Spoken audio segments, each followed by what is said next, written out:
નમસ્કાર ખેડૂત મિત્રો, દવાનો છંટકાવ કરતી વખતે 5 સામાન્ય ભૂલો.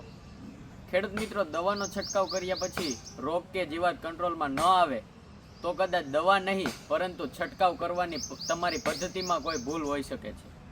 આજે જાણીએ દવાઓ છંટકાવ કરતી વખતે ખેડૂતોની 5 સામાન્ય ભૂલ કઈ છે. ભૂલ નંબર 1, દવાની માત્રા પોતાની રીતે વધારવી. વધુ અસર માટે દવાની માત્રા વધારી દેવી. વધુ દવા એટલે વધુ કંટ્રોલ એવું નથી. તેના કારણે પાકને નુકસાન થઈ શકે છે અને ખર્ચ પણ વધી શકે છે. હંમેશા પાક, જીવાત અને લેબલ પર દર્શાવેલી ભલામણ પ્રમાણે જ ઉપયોગ કરો. ભૂલ નંબર 2, ખોટા સમયે દવાનો છંટકાવ કરવો. ખૂબ ગરમીમાં અથવા વરસાદી વાતાવરણની શક્યતા હોય ત્યારે દવાનો છંટકાવ કરવો. હવામાન અને પાકની સ્થિતિ જોઈને યોગ્ય સમયે છંટકાવ કરવો જરૂરી છે.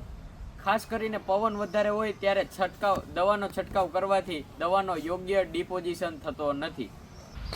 ભૂલ નંબર 3, પાકને યોગ્ય કવરેજ ન આપવું. માત્ર છોડની ઉપરની સપાટી પર દવા પહોંચાડવી. ઘણી જીવાતો અને રોગો પાનની નીચેની બાજુ અથવા છોડના અંદરના ભાગમાં હોય છે, એટલે યોગ્ય નોઝલ, પાણીનું પ્રમાણ અને છંટકાવની ટેકનિકલથી સંપૂર્ણ કવરેજ આપવું જરૂરી છે. ભૂલ નંબર 4, અજમાયેલી ચકાસેલી માહિતી વગર દવાઓ ભેળવવી. એક સાથે ઘણી દવાઓ ભેળવી દેવી. દરેક દવા એકબીજા સાથે સુસંગત હોય એવું જરૂરી નથી. તેથી ટેન્ક મિક્સ કરતાં પહેલાં લેબલની સૂચનાઓ અને ઉત્પાદનની ભલામણ તપાસવી ખૂબ જરૂરી છે.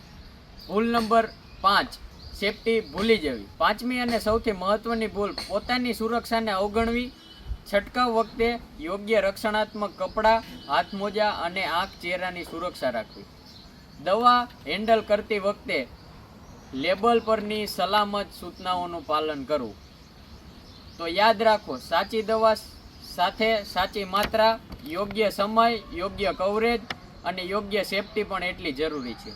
ખેતીમાં નાની ભૂલ પણ મોટું નુકસાન કરી શકે છે. ધન્યવાદ.